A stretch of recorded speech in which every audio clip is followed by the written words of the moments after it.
All right, buenos dias. Today is the fast of Asara Tevet, the 10th of Tevet, and we know that there are major fasts and minor fasts. This is one of the minor fasts. However, within the minor fast, it is the most maybe sensitive fast to observe and to take account of. As you can see, we have never kind of been in a fast on a Friday, Erev Shabbat. The Shulchan Aruch.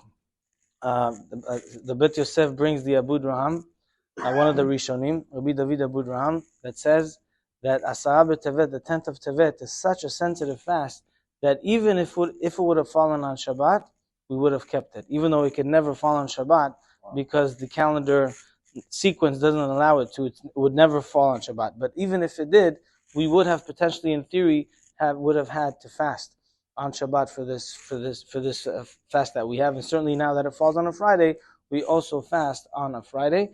And the question is why? Why is it so much more than the other fasts? If you look back, this is before the destruction of the first temple, right?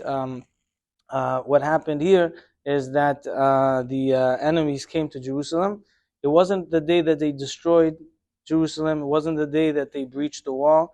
It was the day that they put a siege on Jerusalem. They did a matzor al Yerushalayim. They surrounded the walls of Jerusalem, and that is what is accounted for on the 10th of Tevet. And the question is it worse than the destruction itself? Is it worse than the breaching of the wall, that we have to take such a degree of severity in our level of observance of this fast? And the answer is, it's very bad. Because when the enemy comes close to the wall, then you already know that things are not good. You let them come near the wall. You let them approach too close, and that's a big danger. We saw it now, 77, 78 days ago, we saw it. When they got a little bit too close to the wall, that's when the problems are. Says the Rebbe of Lubavitch that this also has to teach us for our personal walls.